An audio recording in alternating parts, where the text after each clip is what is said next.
Hello again. You're watching the second hour of the Hump Day edition of the Media View here on eNCA TSTV Channel 43 with me, Dan Moyana. Thank you very much for joining us. Now, it's been a rough year for tourism in South Africa. Global lockdowns and a slow vaccine rollout have meant a decrease in foreign travel.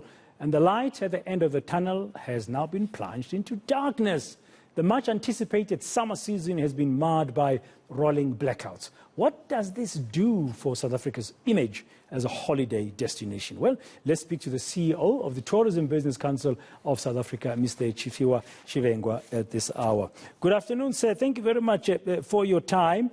I guess, like every other sector of the economy, the tourism sector is feeling the pain. Just surviving the lockdown and now these rolling power cuts cannot be good news for your members. Indeed, Dan, and thank you for having me, and good afternoon to your viewers as well. It has been a tough 20 months for the tourism industry. As you have said, we have seen the effects of the lockdowns, the effects of international markets pretty much restricting their citizens from traveling to South Africa. We have seen lockdown here in South Africa whereby your interprovincial travel restricted. And now, when we're starting to see the light at the end of the tunnel, we're starting to see this shadow of Eskom coming back to us. And we have been trying to survive this shadow for quite a number of years, whereby, we have bought generators for our properties, for our attractions, and so forth and so on. But if you look at the situation now, we haven't been operational fully for many, many months. And now that we're starting to operate, we now have to buy diesel, of which the price have gone up. We need to fix those generators that we don't even have money to fix. And if you look at small businesses, they have to make a plan in terms of how they're going to survive because we don't have electricity. So it's another crisis that we as a country have created ourselves, and it doesn't bode well for the international visitors when they look at our country to see that we don't have electricity. They may as well just change their minds in terms of where they want to travel to. So it's very important that we fix the situation at hand because we cannot afford to, one, lose the clients that we're trying to secure. We've had tough time.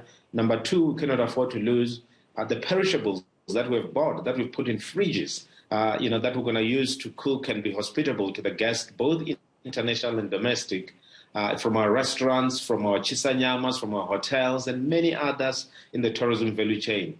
At the moment, we're on our knees, and this situation doesn't help at all. Now, Eskom is about to give a briefing in just less than 25 minutes.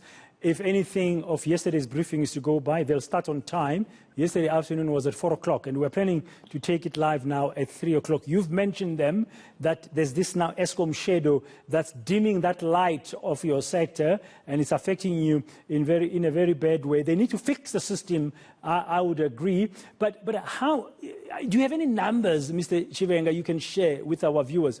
How many businesses, tourist businesses are closing, for example? I would guess that small and medium ones cannot survive.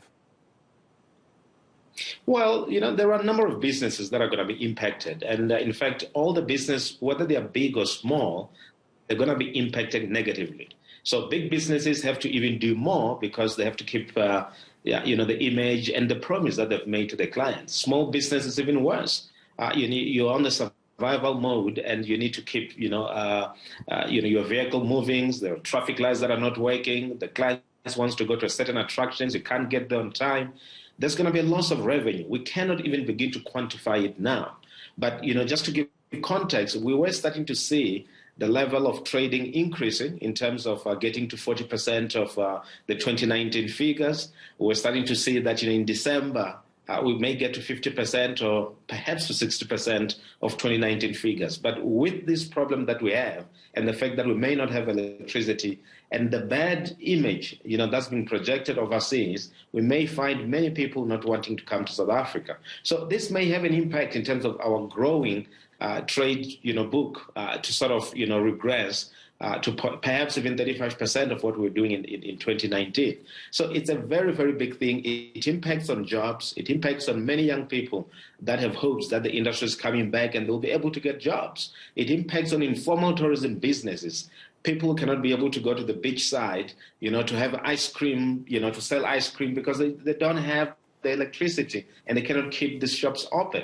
So it's a very, very serious thing. It impacts both formal businesses and informal businesses within the tourism sector, and the numbers we can't even begin to quantify. We're already on our knees. We don't have anything. We are on the rock bottom, and anything that we were getting was, our way up in terms of clawing back what we've lost. Yeah, so even if the vaccination rollout goes well and the numbers continue to decline, if there's no power, tourism is going to be impacted negatively after 20 months of lockdowns. Thank you very much for your time. It's not a beautiful scene that Mr. Tshivhengwa of the Tourism Business Council of South Africa is painting regarding that sector because of the current rolling blackouts.